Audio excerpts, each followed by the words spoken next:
Rafinha au Barça, ce n'était pas bien embarqué, mais après des mois et des semaines de négociations, Rafinha devrait bien rallier la Catalogne bien d'ici la semaine prochaine.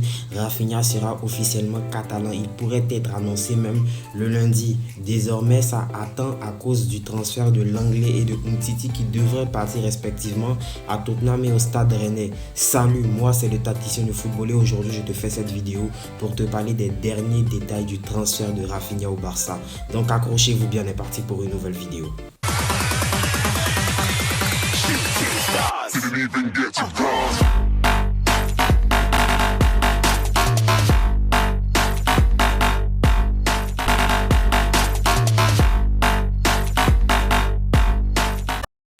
Mais bien sûr, avant de commencer cette vidéo, si tu es nouveau sur la chaîne et que tu es également supporter du Barça, je t'incite à t'abonner et activer la cloche de notification.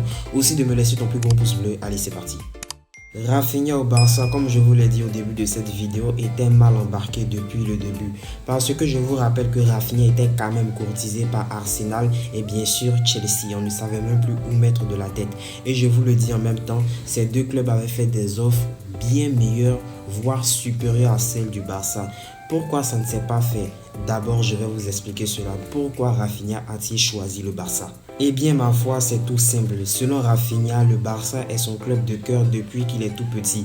Il a vu ses homologues brésiliens jouer au Barça, dont les meilleurs joueurs du monde. On pourrait parler de Rivaldo, R9 ou encore Ronaldinho.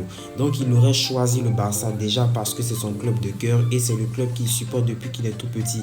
Il a même fait savoir à sa direction, Leeds, qu'il ne voudrait pas aller à Arsenal ni à Chelsea. On se rappelle bien que c'est le club qui bloquait le transfert parce qu'il n'avait pas fait d'offres satisfaisantes à leur goût. Mais chose drôle concernant l'argent, c'est que vous ne le savez pas, mais le Barça s'est presque aligné sur l'offre que Chelsea avait fait à Leeds.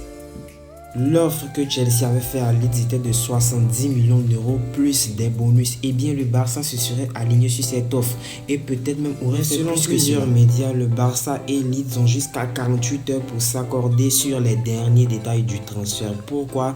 C'est le délai que Deco, l'agent de Rafinha, a accordé au Barça. Sinon, ils rouvriront le dossier qu'ils ont fermé avec Chelsea. Enfin, s'il advient que le Barça et Leeds parviennent à trouver un accord, Rafinha devrait toucher pas moins de 6 millions d'euros.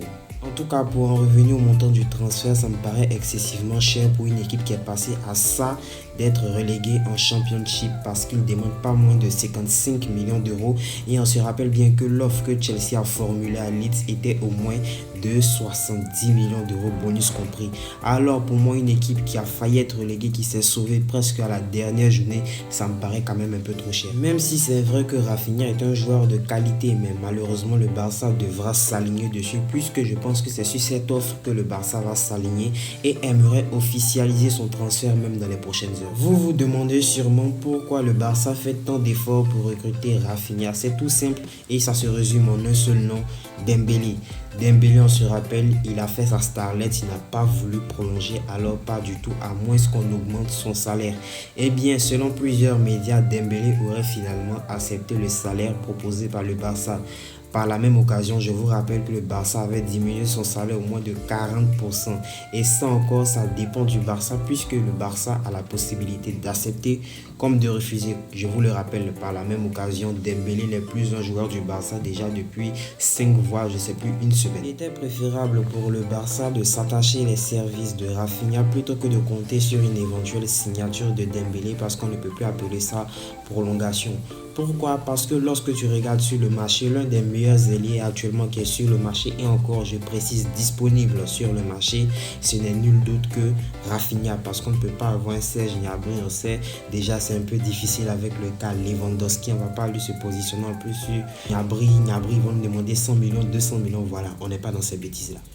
Du côté de la presse catalane, on annonçait bien évidemment que Dembélé et Rafinha ne pouvaient pas jouer ensemble. On allait plus loin comme quoi le Barça ne pouvait même pas assurer les deux coups. Eh bien, ça a été complètement démenti par Laporta. On a été clair. Laporta a donné une interview et avait même affirmé que Dembélé et Rafinha pouvaient tous les deux jouer ensemble. Pourquoi il est important d'avoir un joueur comme Rafinha au sein de l'effectif catalan? Eh bien, comme on le sait, Dembélé est un joueur qui se blesse beaucoup. Et s'il se blesse, qui en a sur le banc pour le remplacer. Tu vas me parler de Braithwaite. Braithwaite va partir.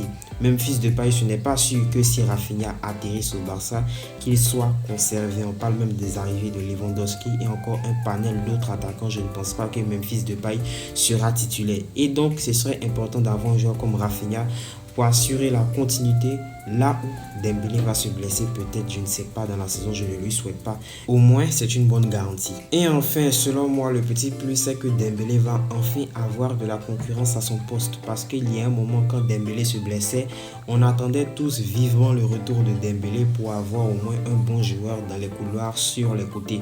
Eh bien, ça ne sera plus le cas puisque Rafinha pourra même lui nous dépanner et peut-être passer devant Dembélé dans la hiérarchie. En tout, en grosso modo, selon moi, l'arrivée de Rafinha au Barça est une très bonne arrivée parce que c'est un joueur quand même qui a 25 ans, qui est encore dans la fleur de l'âge. Il a réalisé l'une de ses meilleures saisons quand même pour une équipe qui a failli être reléguée. Il a marqué près de 11 buts en première ligue parce que la première ligue, il faut le dire, c'est un championnat assez complexe. Donc je pense que l'arrivée de Rafinha au Barça va nous faire un très grand bien. Il a 25 ans, il est peut-être qu'il n'est pas encore arrivé à son prime, je ne sais pas. On va voir s'il pourra exploser au Barça, mais sinon selon moi c'est une bonne arrivée, d'autant plus qu'il y a mis du sien et en plus il voulait jouer au Barça. Voilà l'équipe, maintenant tu connais tous les détails du transfert de Rafinha au Barça, pourquoi il a choisi le Barça et un panel d'autres questions auxquelles j'ai répondu. Dis-moi ce que toi tu en penses en commentaire. Merci d'avoir regardé la vidéo jusqu'au bout, ça me ferait plaisir si tu partageais, que tu likais. Nous on se dit à la prochaine vidéo, prochain avant-match, prochain mercato. Tchuss.